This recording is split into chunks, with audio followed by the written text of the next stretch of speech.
Gimana ceritanya nih nama Kaisang tiba-tiba masuk gelanggang pilkada Jakarta pula lagi ya kan? Ya. Ini mandat partai ya kan, pertanyaannya kan gitu kan, masyarakat pasti. Ya. Ini memang disuruh partai, angan-angan pribadinya ketua umum atau emang ada kekuatan lain yang mendorong? Kalau dengan Pak Anies gimana? Loh ya, Pak Anies ini kan bagus, elektabilitasnya bagus gitu.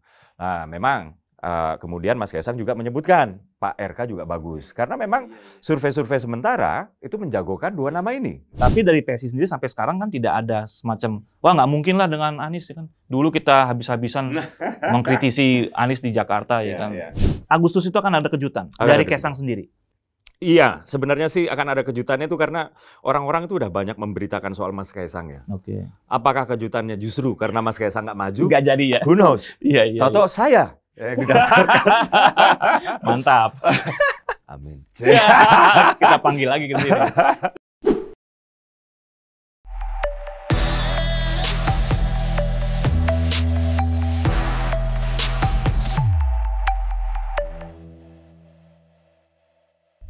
Kawan Akurat, kita berjumpa lagi dalam program Akurat Talk. Kena tuh barang.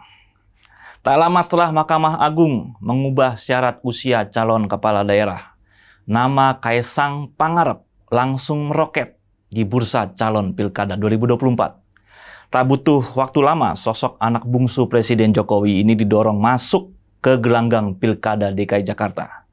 Sudah pasti muncul polemik. Ketua Umum Partai Solidaritas Indonesia itu dianggap terlalu muda, minim pengalaman politik, hanya bermodal kekuasaan sang ayah.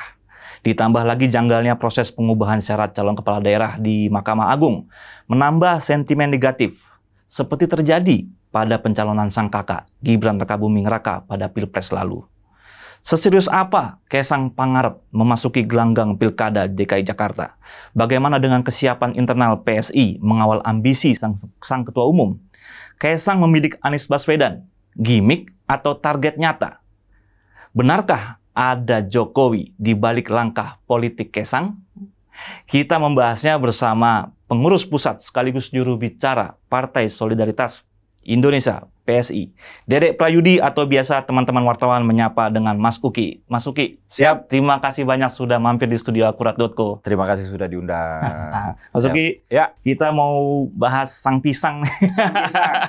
Kaisang nih kan, yang nggak pernah luntur ya, isunya ya. Dari dulu pernah disebut-sebut akan maju di Depok. Terusnya itu sebelum masuk ke PSI ya. Sebelum masuk PSI. Terusnya juga belakangan ini Bekasi, ya kan? Juga belakangan malah Mas Kaisang sendiri nih yang menyebut tentang Pilkada DKI Jakarta. Bahkan membidiknya, nargetinnya pasangannya sama Mas Anies Baswedan. Nah ini kita nanti bahas itu, Mas Uki. Tapi saya mau berangkat dari putusan MA dulu nih. Nomor 23 tahun 2024 kemarin itu kan mengubah syarat batas usia calon kepala daerah. Itu diduga, ini banyak dugaan, biasalah ya dalam politik, ada persepsi negatif yang dibangun bahwa itu bagian dari manuver politik yang sudah disiapkan sejak lama. Yang guna memberi jalan bagi Kaisang Pangarep bersaing dalam Pilkada serentak 2024. Ada keganjilan juga kan dalam prosesnya, karena ini cuma butuh 3 hari kalau nggak salah, dari sejak gugatan sampai dikabulkannya gugatan itu. Apa tanggapan dari PSI sendiri? Oke, saya harus koreksi dulu ya, karena yang diubah itu bukan batas minimum. Tapi yang diubah itu adalah variabel yang tadinya itu 30 tahun pada saat mendaftar sebagai calon, ya, sekarang menjadi 30 tahun semenjak dilantik. Tapi batas minimumnya tetap di 30 tahun. Dan Mas Kaisang baru Desember nanti 30. Yes. Nah, kembali kepada pertanyaan tadi ya. Jadi ketika kawan-kawan dari Partai Garuda itu melakukan gugatan, ya, PSI, Mas Kaisang, ya, itu sama sekali tidak berkomunikasi. Sekalipun kami tidak pernah berkomunikasi dengan kawan-kawan dari Partai Garuda, ya, dan bisa dikatakan bahwa kami tidak ada hubungannya dengan gugatan tersebut. Ya, kami hanya berkomunikasi, ya, palingan hanya untuk pemenangan Prabowo Gibran karena kita satu koalisi, itu aja. Ya. Nah, kemudian proses persidangannya itu berlangsung. Oke. Proses persidangan itu kalau nggak salah yang saya dengar dari pemberitaan itu 3 hari ya. Tapi kemudian saya juga nggak pernah mendengar bahwa di waktu 3 hari itu apa yang terjadi, kalaupun ada yang salah, salahnya di mana. Gitu, ya. Kemudian putusan sidang tersebut diumumkan, dibacakan, gitu. Dan ya dari proses menggugat, proses persidangan, sampai putusan tersebut dibacakan, PSI itu tidak pernah terlibat, kami tidak pernah berkomunikasi, kami juga baru tahu dari media pas putusan tersebut dibuat. Gitu, ya. Tapi begini, adalah sebuah konsekuensi logis apabila kemudian misalnya putusan MA tersebut terkonversi menjadi PKPU, ya, adalah sebuah konsekuensi logis bahwa ini memberi ruang untuk ketum kami, Mas Kaisang, untuk maju ke Pilgub DKI seperti yang dihebohkan selama ini. Atau pilgub-pilgub lainnya. Atau pilgub-pilgub lainnya, ya, seperti dihebohkan selama ini. Tapi kami di PSI nggak pernah boro-boro mendaftarkan, karena kan walaupun beliau ini adalah ketua umum, ya, namun kan ada proses administratif, yaitu memasukkan nama beliau sendiri, ya, ke Despilkada PSI, gitu. Dan ini nggak ada. Jadi boro-boro sampai mendaftarkan, ya, membahas di rapat internal aja nggak pernah, gitu. Apalagi merencanakan, apalagi kemudian mendaftarkan, gitu. Jadi dari PSI sendiri, ya, pertama, gugatan tersebut tidak ada hubungannya dengan kami, ya. Kedua, kami sendiri belum merencanakan untuk memajukan Mas Kaisang untuk maju di Pilgub 2024 ini, ya, mau di DKI atau dimanapun, ya. Dan yang ketiga, kami harus akui bahwa kalau misalnya itu turun menjadi PKPU, maka sebuah konsekuensi logis Mas Kaisang bisa maju. Tapi yang harus diingat, kami ini nggak paham betul, ya, apakah kemudian si putusan MA ini harus dulu melalui perubahan undang-undang di DPR, gitu ya, atau bisa langsung merevisi PKPU, ya. Kalaupun memang yang pertama tadi, ini kan pemainnya dalam tanda kutip itu bukan kami, adalah fraksi-fraksi di DPR, gitu. Mereka lah yang memperdebatkan itu dan kami nggak punya fraksi di DPR. Kalaupun misalnya yang kedua juga pemainnya atau stakeholder-nya lah, itu juga bukan kami, gitu. Jadi kita ngikut aja, gitu. Kita ngikut aja, ya. Jadi kalau misalnya ini dianggap adalah grand design lah dan lain-lain, gitu, saya pikir ini bukan grand design. Orang masih kayak deja vu nih, ada pengalaman dengan Mahkamah Konstitusi, kan. Nah itu dia yang saya agak heran, ya. Sama-sama anak Jokowi. Iya. Saya memaklumi itu, ya. Saya memaklumi itu. Tapi yang saya agak heran adalah ketika seseorang menggugat ke MA peraturan KPU, ini kan bukan sebuah kesalahan, gitu. Dan ketika Mahkamah Agung memproses ini melalui persidangan formal, ini kan juga bukan sebuah kesalahan, gitu. Malah menjadi salah kalau kemudian gugatan masyarakat ini nggak ditindaklanjuti, ya. Ketika kemudian setelah persidangan dan putusannya dibacakan, gitu ya, kenapa ini yang kemudian dipermasalahkan, gitu? Jangan-jangan yang mempermasalahkan, yang paling getol mempermasalahkan ini adalah orang-orang yang putusan tersebut nggak in favor dengan kepentingan politiknya. Gitu. Ada ketakutan gitu. Ya semacam, mungkin kalau ketakutan agak. Tapi yang langsung disasar adalah Kaisang nih. Ya itu dia karena yang ruang apa yang tadi saya katakan, karena pas banget emang. Kaisangnya juga baru 30 nanti kan umur itu kan Desember nanti kan. Ya, cuma kalau itu kan dipas-paskan gitu. Tapi satu hal yang pasti kita nggak pernah terlibat, ya. Dan kalau ingin mempermasalahkan itu, ini kan putusan hukum. Ingin mempermasalahkan itu, kita juga sebagai pihak yang nggak terlibat, ya silahkan diproses di hukum lagi. Nggak tahu apa-apa soal gugatan itu. Kita nggak tahu apa-apa soal gugatan ini. Sebenarnya paling berkepentingan ya PSI untuk melakukan gugatan sebetulnya, ya. Iya, tapi kan bukan PSI yang menggugat. Dan kalaupun nanti MA putusannya tersebut terkonversi menjadi PKPU, di dalam prosesnya juga nggak ada PSI loh, gitu. Kalau mau dicocok logikan ya bisa-bisa aja, gitu. Tapi kalau ini disebut grand design, ya makanya tadi saya utarakan lah apa yang terjadi di internal PSI, gitu ya. Bahkan dibahas saja itu belum pernah untuk Mas Kaisang maju, gitu. Mas Uki tadi menarik, ada poin kedua Anda bilang di PSI sendiri belum ada rencana, belum memasukkan nama ketua umum ke Des Pilkada. Tapi gimana ceritanya nih nama Kaisang tiba-tiba masuk gelanggang Pilkada Jakarta pula lagi, ya kan? Ini mandat partai, ya kan? Pertanyaannya kan gitu kan, masyarakat pasti. Ini memang disuruh partai, angan-angan pribadinya ketua umum, atau emang ada kekuatan lain yang mendorong? Misalnya Pak Jokowi ada di balik itu, ya kan? Jadi kayak gini ya, sebenarnya udah bukan bukan cerita baru ya, bahwa Mas Kaisang itu dimajuin di daerah A, daerah B, daerah C ya. Dulu sebelum Mas Kaisang bergabung dengan PSI ya, kader-kader PSI di Depok menginginkan Mas Kaisang untuk ikut pilkada di Depok gitu ya. Hanya itu yang dari kader PSI. Tapi sisanya ya, misalnya waktu itu teman-teman kader-kader Gerindra di Sleman menginginkan Mbak Irina ya untuk maju di Pilkada Sleman. Lalu di Surabaya pernah. Terus habis itu ada relawan Prabowo Gibran ya, relawan pagi kalau nggak salah namanya ya, menginginkan Mas Kaisang maju di Bekasi gitu. Dan yang terakhir, nah ini kan yang bikin heboh di DKI ini sebenarnya gongnya itu ada ketika PKB mendeklarasikan ya, PKB DKI ya, mendeklarasikan akan mengusung Pak Anies, yang kemudian ya Ketua Umum PKB DKI Pak Hasbiallah Ilyas ya, itu kemudian memention nama Mas Kaisang itu 2 kali gitu. Insya Allah Anies Kaisang gitu. Nah ini kan menjadi heboh, tapi lagi-lagi ini bukan kami lagi gitu.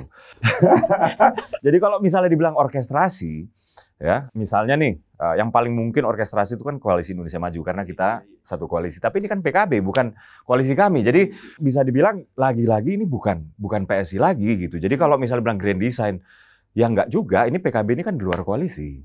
PSI sendiri udah berkali-kali mengatakan bahwa kami belum membahas ya, bahwa kami menghormati proses ya dari MA ini sampai ke PKPU gitu ya. Kami terima-terima aja, kalau nggak nyampe PKPU juga nggak apa-apa. Tapi setelah ada statement dari PKB Jakarta, di PSI sendiri suasananya bagaimana? Menanggapi itu serius kah atau kita menanggapi serius ya? Santai-santai aja lah ya. Kita bercandaan serius gitu. Tapi santai. Nggak dibercandain juga enggak lah. Kami menghormati ya ketika kader kami, ketua umum kami itu dipercaya gitu ya untuk maju di Pilkada 2024 ini ya. Kami merasa terhormat ya.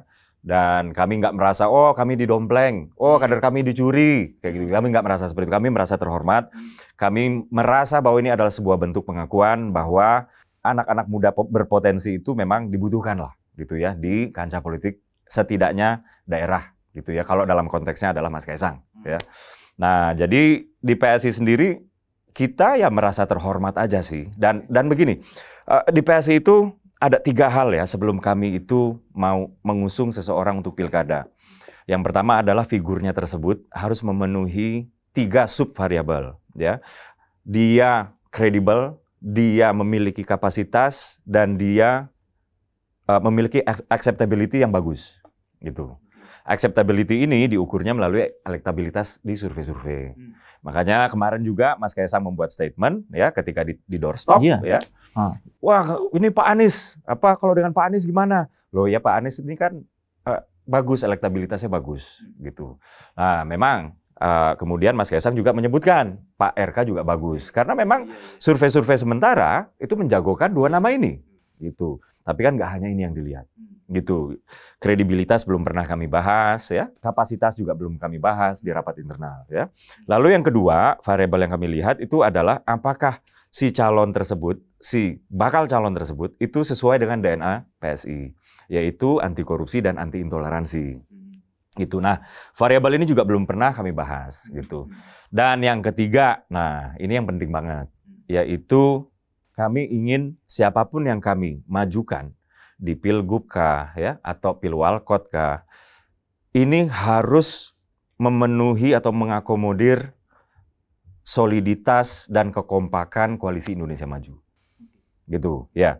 Jadi kayak gini, kami tidak menginginkan ya ketika pemerintah pusat ya dengan pemerintah daerah yang dalam hal ini misalnya adalah Jakarta, ini nggak kompak. Gitu. Jadi misalnya pemerintah pusat kebijakannya itu mengarahkan ke kanan, sementara pemerintah daerahnya, misalnya dalam konteks ini adalah Jakarta, Pemprovnya kebijakannya mengarahkan ke kiri. Ya, sementara ya Jakarta setidaknya sampai dengan saat ini ya itu masih menjadi rumah dalam tanda kutip untuk pemerintah pusat. Jadi 3 variabel inilah yang harus dipenuhi gitu ya ketika kami ingin mengusung seseorang untuk maju di pilkada. Dan 3 variabel itu pastinya ini kan ketua umum sendiri ya. Masa 3 variabel itu nggak ada sih di diri Mas Kaisang ya kan? Pasti sudah ada pembacaan. Kami akan mulai serius membahas itu kalau ada dua hal ya. Yang pertama ya kami menunggu dulu rekom dari PSI DKI. Ya, kemarin nggak beberapa hari yang lalu, minggu lalu lah. Ini misalnya yang Jadi mendaftar. nggak menunggu rekom dari PKB ya? Kita menghormati lah, cuma kan di internal pasti ada proses ya. Jadi yang pertama menunggu rekom dari PSI DKI, kemarin aja Ketua Forkabi loh, itu mendaftar untuk maju Pilgub DKI melalui PSI. Dan ya beberapa nama-nama yang cukup familiar lah dengan warga DKI juga sudah mendaftar melalui PSI DKI. Dan tentunya kami menunggu rekom ini dulu, ya baru kami bisa membahas di tingkatan DPP secara lebih serius lagi. Tapi kalau untuk kelas ketua umum nih, Mas Uki, nah, apa perlu menunggu rekom lagi dari daerah? Oh iya dong, ini semua kita tertib organisasi. Tapi yang kedua juga nih, kami juga ngapain capek-capek ngebahas ini, repot-repot kalau misalnya kalau PKPU-nya nggak jadi gimana? Mengenai tanggapan Mas Kaisang terhadap isu yang beredar di masyarakat soal pencalonan beliau itu, ada komunikasi nggak ada Mas Kaisang sendiri? Mas Kaisang atau nggak berkomunikasi dengan pimpinan partai-partai lain? Ya. Komunikasi dengan partai-partai lain tentu ada, ya. Mas Kaisang ke dalam dulu, ke internal PSI sendiri ada bilang sesuatu tentang kalau untuk internal ramainya isu? Mas Kaisang tidak ingin menutup peluang, tapi tidak ingin berandai-andai seolah-olah peluang itu sudah ada. Gitu. Jadi kita nggak mau terburu-buru, intinya sih seperti itu ya. Tapi memang komunikasi politik itu sudah dibangun, ya. Kemarin juga Ketua PKB DKI kan sudah mengatakan bahwa beliau sudah membangun komunikasi dengan PSI DKI, ya, yang dimana itu sebuah dinamika yang sangat sehat menurut saya. Ya. Akan tetapi, nah ini ada akan tetapinya ya. Komunikasi politik yang paling kami tempatkan di tempat yang spesial itu adalah sesama Koalisi Indonesia Maju. Gitu. Jadi itu dulu. Gitu. Ini sudah ada seperti fakta integritas nih di Kim sendiri untuk daerah-daerah strategis, kita pemenangan calonnya tuh bareng-bareng. Secara gitu. tertulis sih sebenarnya nggak ada ya. Secara tertulis sebenarnya nggak ada, tapi kami ini lagi kompak-kompaknya sekarang ini. Koalisi Indonesia Maju itu lagi kompak-kompaknya, ya komunikasi itu terjalin sangat baik sekali, ya. Gerindra ya sebagai partai pimpinan koalisi dalam hal ini juga sangat akomodatif ya, menampung aspirasi dan lain-lain gitu ya.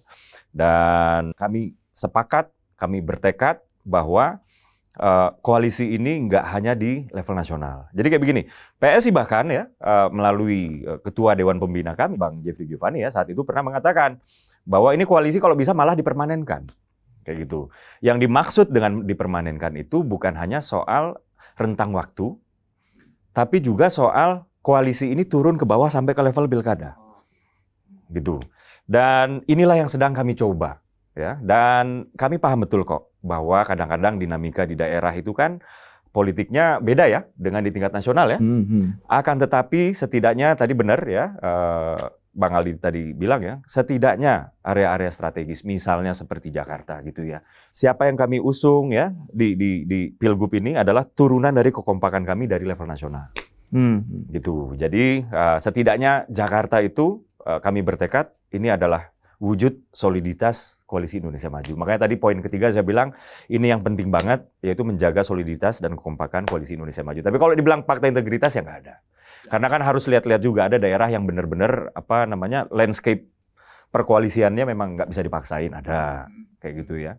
Ada daerah-daerah yang konstelasi politiknya memang sama sekali berbeda dan ini nggak bisa dipaksain. Makanya mungkin karena itu fakta integritas itu ya nggak sampai secara tertulis nggak ada.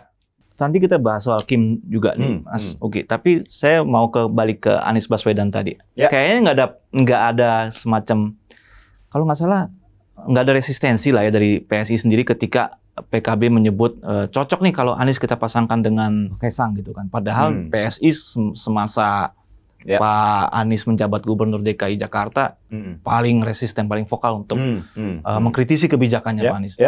Berarti PSI juga melihat ada hitung-hitungan nih kalau misalnya nanti PKPU lah, taruh jadilah itu PKPU mengizinkan Kaisang berandai-andai. Okay. Tapi dari PSI sendiri sampai sekarang kan tidak ada semacam wah nggak mungkin lah dengan Anies ya kan. Dulu kita habis-habisan mengkritisi Anies di Jakarta ya kan.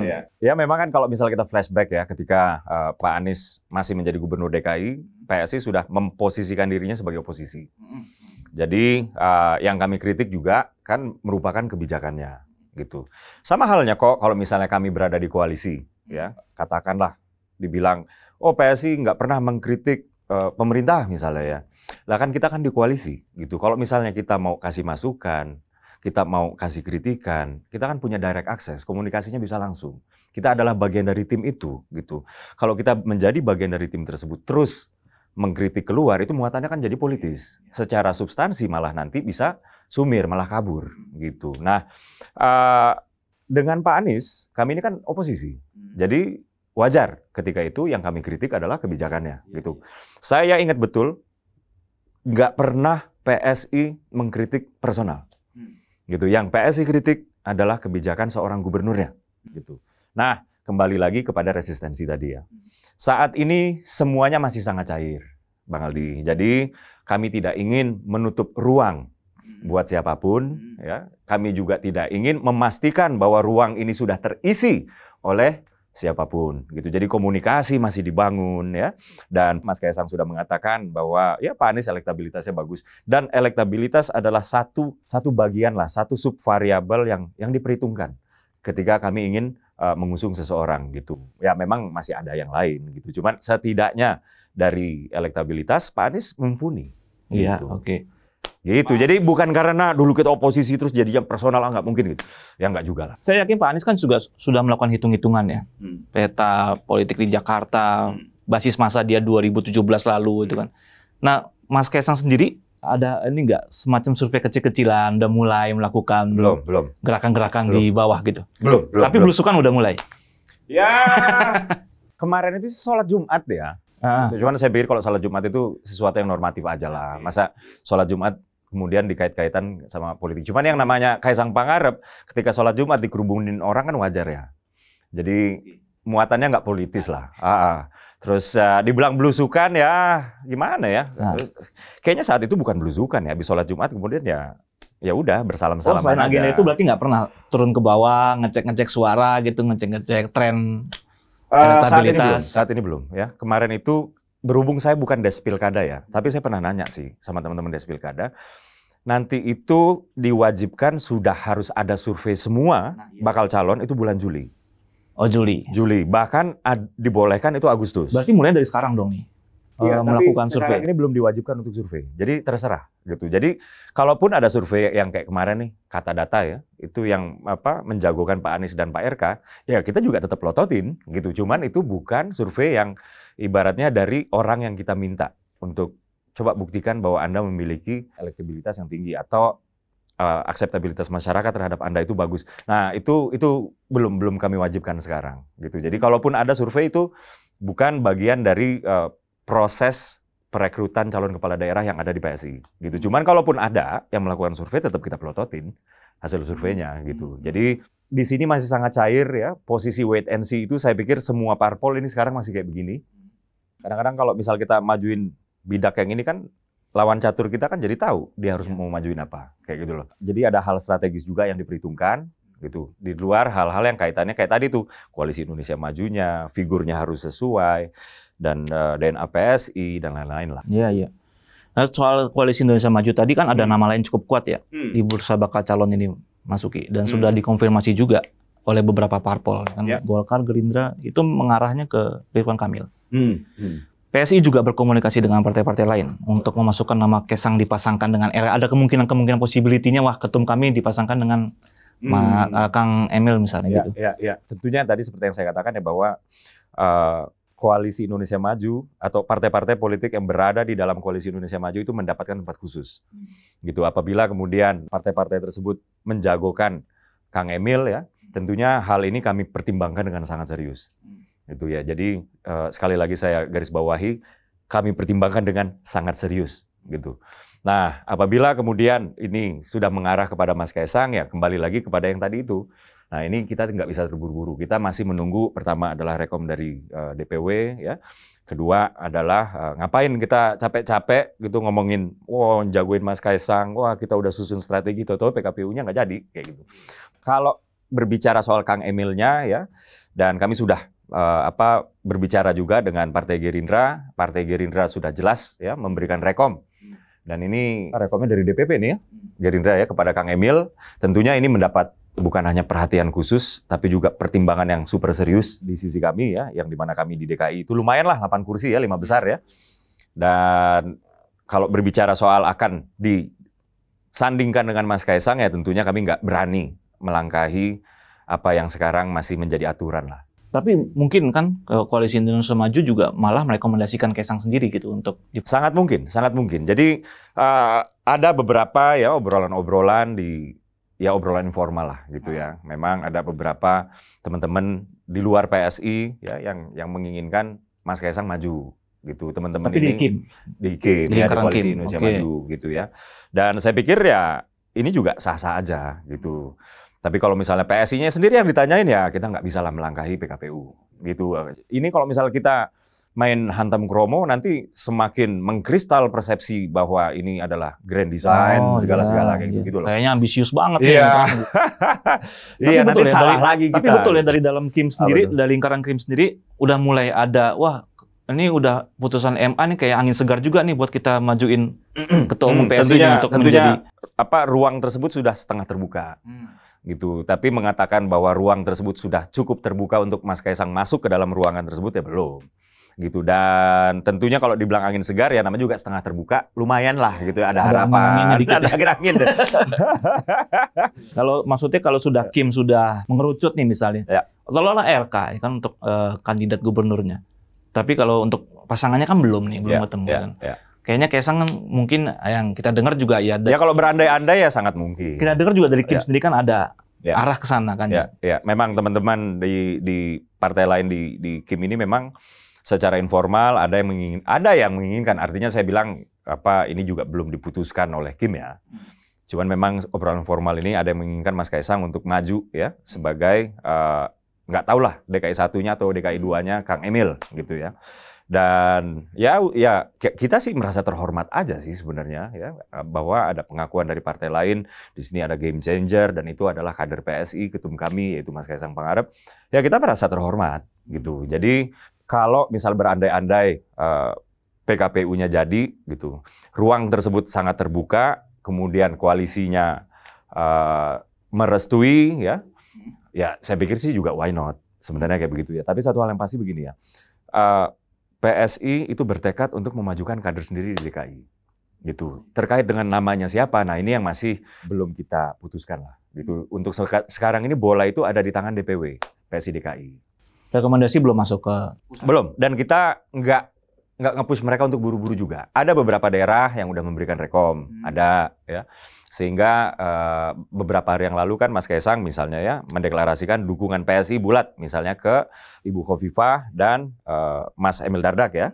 Nah ini kan proses di daerah itu memang sudah selesai gitu. Nah di DKI ini memang belum selesai dan PSI DPP dalam konteks ini nggak mau ngepus buruan-buruan gitu enggak. Tapi masa sih sebuah partai seperti PSI ya punya ketua umum ini nggak dimajukan untuk ini kan ada peluang kita bermain di pentas politik nasional nih di pilkada walaupun levelnya pemilihan kepala daerah. Masa Kaisang nggak diapa-apain sih? Nggak ada keinginan dari PSI, suasana kebatinannya kayak mana nih? Kita punya ketua umum yang lumayan nih elektabilitasnya mungkin. Ya kalau kita berbicara kader-kader PSI ya pingin aja sih ya. Jadi kalau misalnya di WAG gitu misalnya ya, WAG PSI itu kan banyak banget tuh. Kalau Mas Kaisang maju, dukung total kayak gitu loh. Sudah pasti.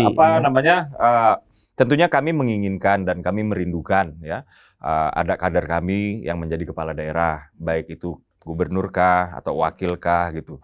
Kalau kita berbicara peluang ya, ini memang Mas Kaisang ini teman-teman di KIM dalam tanda kutip gitu ya secara informal ya sudah ada lah obrolannya gitu ya. Cukup diterima. Cukup diterima. Kemudian juga pintunya sudah setengah terbuka, angin segarnya udah mulai kecium. Ya kami senang gitu ya.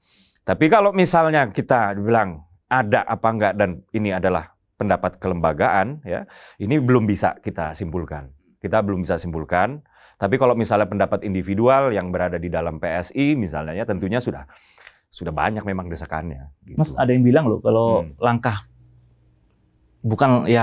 Kaisang lah ya istilahnya mulai mencuat seperti ini namanya meroket masuk ke gelanggang pilkada dan di Jakarta pula gitu. Ini mah idenya bapaknya katanya. Ini pengamatnya ada yang bilang gitu, pengamat politik ya, analis politik. Henry Satrio mengatakan ini pasti idenya Jokowi. untuk menyatukan Ya. dua kutub dan potensi kemenangannya sangat besar kan dari situ. Dengan Pak Anies misalnya. Iya, dengan Pak Anies. Oke. Gini ya, Mas Kaisang adalah seorang individu dewasa yang otonom, yang bisa membuat keputusan untuk dirinya sendiri dan sekarang membuat keputusan untuk partainya. Kemarin juga ada wartawan yang nanya, Mas, udah dapat restu dari Pak Jokowi belum? Gitu. Dan Mas Kaisang jawab, mau ngapain, aku kan ketum partai. Kayak begitu. Jadi nggak butuh restu dari Pak Jokowi. Tapi satu hal yang pasti, ya, sudah menjadi kulturnya PSI semenjak PSI berdiri tahun 2014 sampai dengan sekarang, kami itu berkonsultasi dengan Pak Jokowi. Oke. Gitu. Jadi bisa nggak ngebayangin, misalnya Pak Jokowi katakanlah mengendorse ya calon kepala daerah yang di mana ini kompetitornya calon kepala daerah yang diusung PSI. Saya sih nggak bisa bayangin. Gitu. Jadi dibilang restu ya bukan, gitu. Tapi sejak awal PSI berdiri sampai sekarang kami memang rajin berkonsultasi sama Pak Jokowi. Ada konsultasi mengenai langkah Mas Kaisang di Pilkada? Tentunya, gitu. Cuman Itu kan gimana tanggapannya? wah ini nggak bisa. Ya siapa tahu ya tone-nya positif atau negatif gitu aja. Ya yang jelas sih sekarang kita wait and see aja, ya. Apapun yang nanti menjadi langkah politik PSI, tentunya itu telah berkonsultasi lah Dengan Pak Jokowi. dengan Pak Jokowi. Ya, kami menganggap Pak Jokowi ini memang negarawan yang apa ya namanya ya. Ya wajar lah kita ini anak-anak muda yang di politik juga baru 1 kali 2 kali ikut pemilu gitu ya. Terus berkonsultasi sama Grandmaster. Iya. Dan suara Pak Jokowi juga masih berpengaruh banget ya di tengah koalisi Indonesia Maju ya sampai saat ini. Ya, saya pikir sebagai presidennya masih aktif ya. Pak Jokowi masih ya memainkan peran sentral ya di. Ya sebenarnya kalau dibilang di koalisi sih sebenarnya ya karena kan memang masih presiden gitu ya. Dan kalau dibilang untuk day to day business gitu ya sebenarnya enggak juga, nggak ikut campur. Pak Jokowi udah pusing lah. Tapi Kim rutin berkonsultasi dengan Pak Jokowi. Nah itu dia. Tapi Kim memang bisa dikatakan ya ketika ingin membuat keputusan-keputusan strategis gitu ya, itu juga berkonsultasi dengan Pak Jokowi. Jadi termasuk di Pilkada juga ya? Ya termasuk Pilkada, sehingga dapat dikatakan memang peran sentral iya. Itu karena Kim itu sangat menghormati Pak Jokowi ya, bukan yang dalam artian sebaliknya ya Pak Jokowinya yang haus dan cawe-cawe ke koalisi. Enggak lah, ini partai-partai di Kim ini semuanya adalah partai-partai yang otonom ya. Yang pandai membuat keputusan untuk partainya sendiri, untuk kader-kadernya sendiri gitu ya. Tapi memang karena Pak Jokowi sangat dihormati ya jadi berkonsultasi dan bukan hanya PSI gitu. Cuman kalau PSI memang dari 2014 sejak berdiri. Mas ini kan soal Kaisang ini kan banyak orang jadi berandai-andai nih. Karena kayaknya hampir mendekati kebenaran nih. Kaisang masuk ke gelanggang Pilkada dan Jakarta pula gitu. Sampai ada statement dari PKS, Ketua DPP PKS Bang Mardhani Alisera. Mengatakan Kaisang ini cuma akan jadi beban nih kalau ditawar-tawarkan oleh PSI.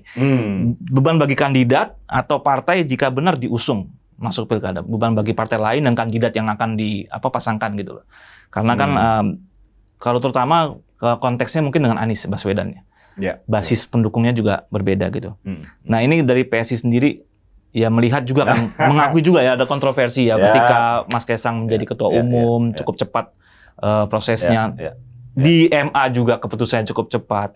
Nah, apa yang menjadi concern PSI untuk misalnya nanti menjadi tawaran PSI ya untuk meyakinkan partai lain misalnya politik itu kan seni kemungkinan nih Mas. Tapi kan kita harus ingat loh bahwa PKS itu juga sudah bertekad untuk memajukan calonnya dari kadernya sendiri. Iya. Jadi apabila kemudian PKS memang arah-arahnya gitu ya ke Pak Anies ya tentunya statement Pak Mardhani tadi kan memiliki kepentingan.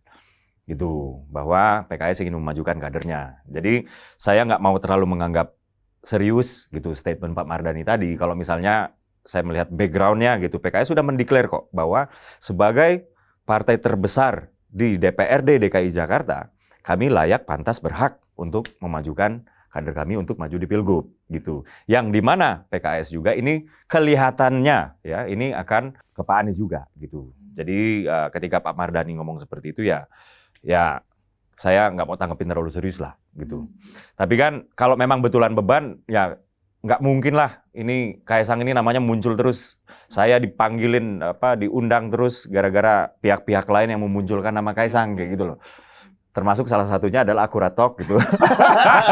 Ini gara-gara PKB kan? Kita udah lama sebenarnya nih. Dulu kita pernah wawancara Mas Ade Armando ke sini. Ya. Ya kan, berbicara soal peluang Kaisang. Waktu itu Mas Kaisang belum masuk ke PSI. Nah, ini juga saya mau tanyakan kepada Anda sih. Dulu kan ramenya itu Kaisang akan berlaga di Pilwalkotnya Depok. Ya kan? Ya kayaknya sih waktu itu Mas Ade Armando emang nuansanya adalah untuk melawan dinastinya Partai Keadilan Sejahtera yang udah 20 tahun, ya kan? Ini kelanjutannya bagaimana tuh, Mas, yang di Depok itu? Enggak, Mas Kaisang udah bilang, udah jangan saya, kayak gitu. Oh gitu? Iya.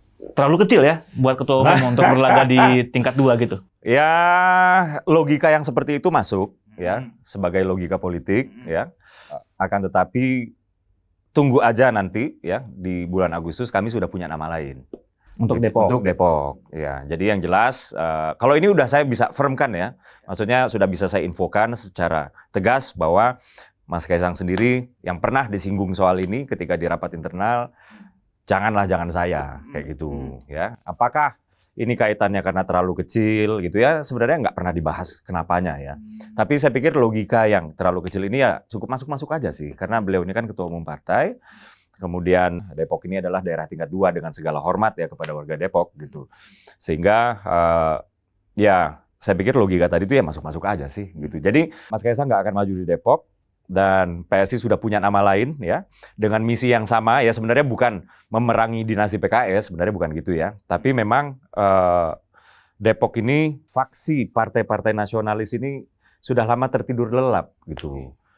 Dan ini kaitannya juga dengan kepala daerah yang ada di Depok, ya, sehingga udah saatnya kita kompak ya untuk melakukan sesuatu untuk kita ibaratnya ya merebut kembali Depok.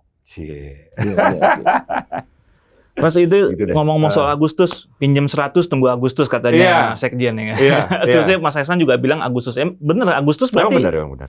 Agustus itu akan ada kejutan dari Kaisang sendiri.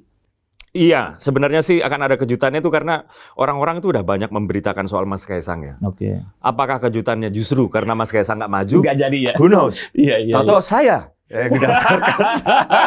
Mantap. Amin. Kita panggil lagi ke sini. Atau ya kita juga nggak tahu ya.